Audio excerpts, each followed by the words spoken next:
Assalamualaikum warahmatullahi wabarakatuh. Terima kasih kepada semua sahabat ngeteh ngebahas tentang hukum. Semoga kalian selalu diberikan kesehatan dan kebahagiaan.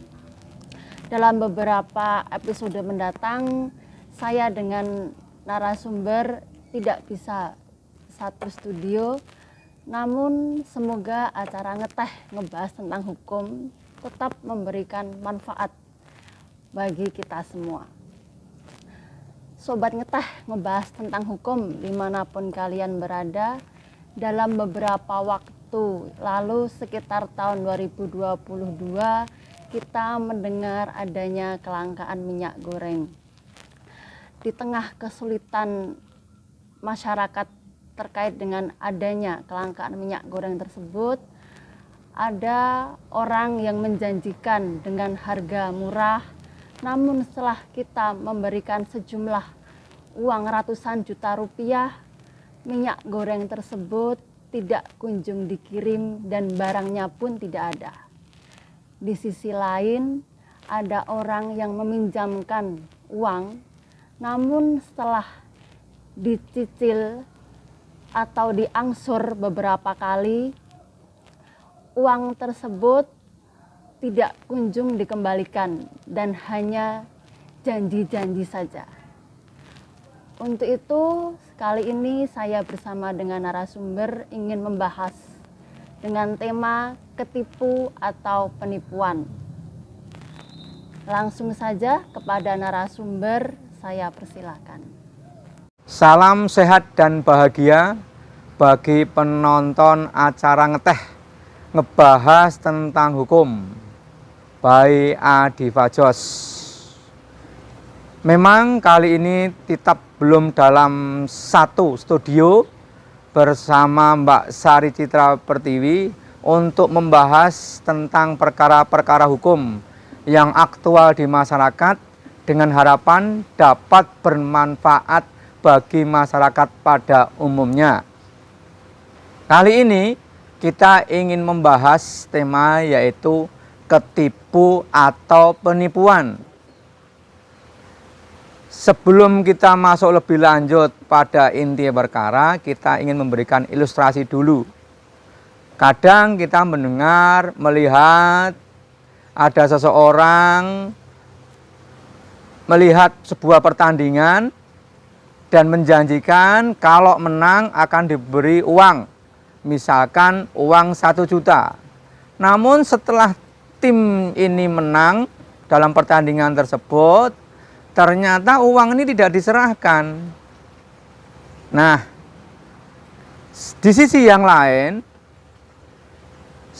baru-baru ini ada kelangkaan minyak.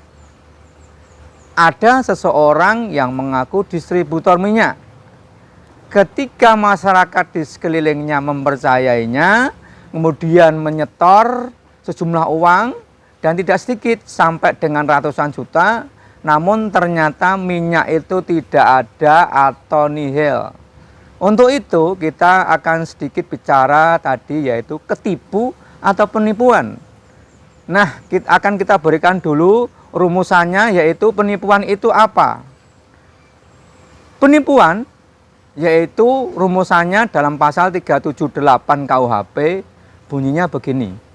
Barang siapa dengan maksud hendak menguntungkan diri sendiri atau orang lain dengan melawan hak, baik dengan memakai nama palsu atau keadaan palsu, baik dengan akal dan tipu muslihat, maupun dengan karangan perkataan-perkataan bohong, membujuk orang supaya memberikan sesuatu barang, membuat utang atau menghapus piutang, dihukum karena penipuan dengan hukuman penjara selama-lamanya 4 tahun. Nah, sekarang tadi sudah kita jelaskan tentang definisi penipuan.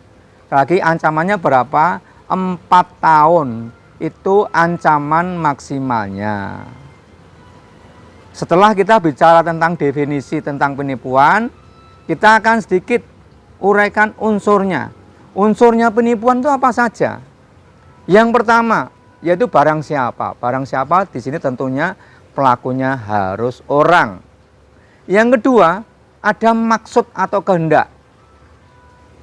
Atau bisa dikatakan dengan ada niat dulu, niat jahat dulu orang ini untuk melakukan tindak pidana penipuan. Kemudian yang selanjutnya itu menggerakkan orang lain.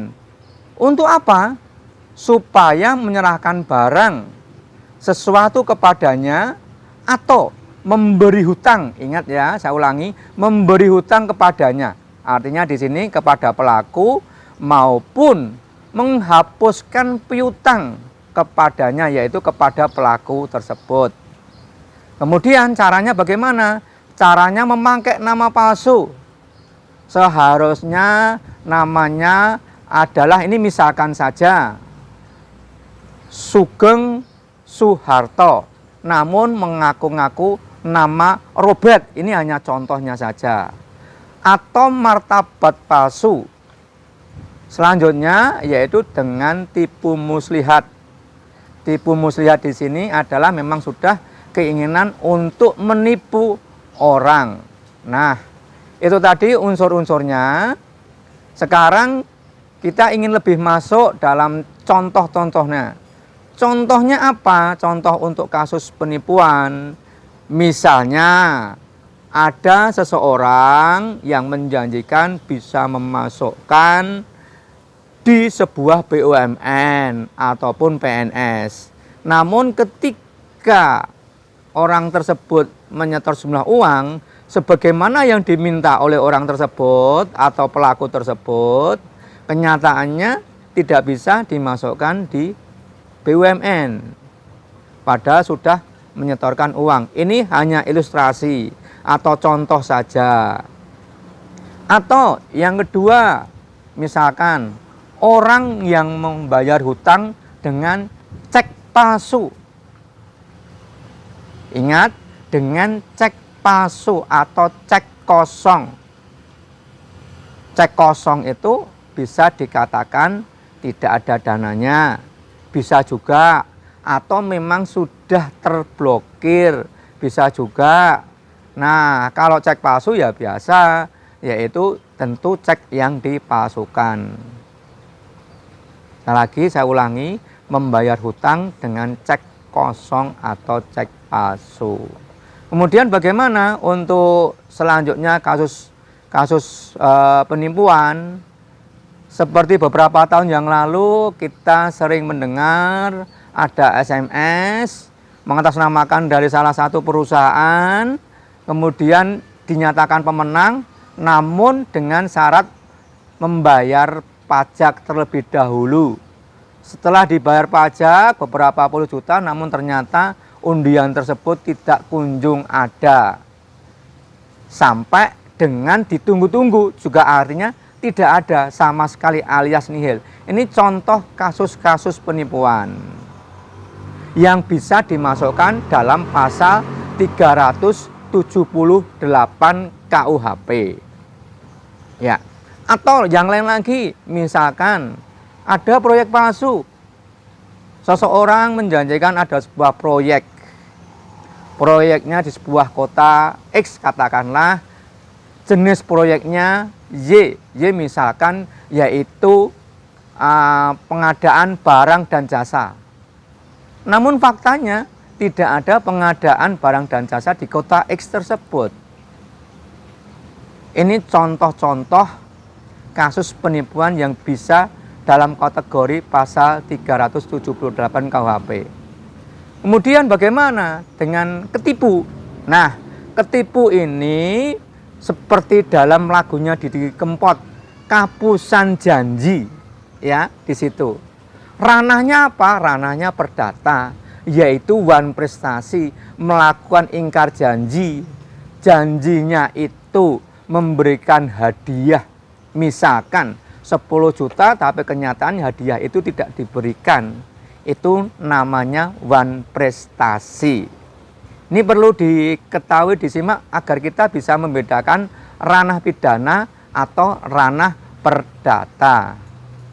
Nah, akhirnya kami ingin memberikan sedikit imbauan, hati-hatilah dalam melakukan transaksi bisnis atau mengeluarkan bisnis. Yang kedua, dokumentasikan transaksi bisnis tersebut. Ini untuk apa? Selain bisa dijadikan arsip, juga bisa dijadikan alat bukti di kemudian hari apabila timbul ada permasalahan hukum. Yang ketiga, hati-hatilah kepada orang yang suka memberikan banyak janji dan apalagi dengan memberikan penampilan yang berlebihan. Ini perlu kita waspadai. Ya, kita ulangi, memberikan janji yang berlebih, misalkan bunga per bulan sampai dengan 20%. Kemudian ada janji lagi, masih bisa untuk tambah wisata, piknik ke luar negeri per tahun. Nah, ini kita harus lebih ekstra hati-hati agar kita tidak terjebak dalam kasus penipuan atau ketipu. Ya, sekali lagi, untuk penipuan, tadi sudah kita jelaskan contohnya, masuknya di ranah pidana, sedangkan ketipu masuk di ranah perdata. Hati-hatilah untuk melangkah setiap ada keinginan untuk bertransaksi atau mengeluarkan uang kepada orang lain. Terima kasih, semoga informasi yang sedikit ini bisa bermanfaat bagi sahabat ngeteh ngebahas tentang hukum. Demikian tadi Sobat Ngeteh ngebahas tentang hukum terkait dengan informasi ketipu atau penipuan. Akhirnya kami ingin memberi pesan. Nabi Muhammad SAW bersabda, rencana jahat dan tipu muslihat adanya di neraka. Sanad hadis tersebut dinyatakan sahih oleh Syekh Al-Albani. Dan terima kasih untuk acara ngeteh ngebahas tentang hukum kali ini dengan tema ketipu atau penipuan. Dan jangan lupa tonton sampai selesai karena di setiap pembahasan akan ada kesimpulan. Sekian dari saya dan narasumber. Wassalamualaikum warahmatullahi wabarakatuh.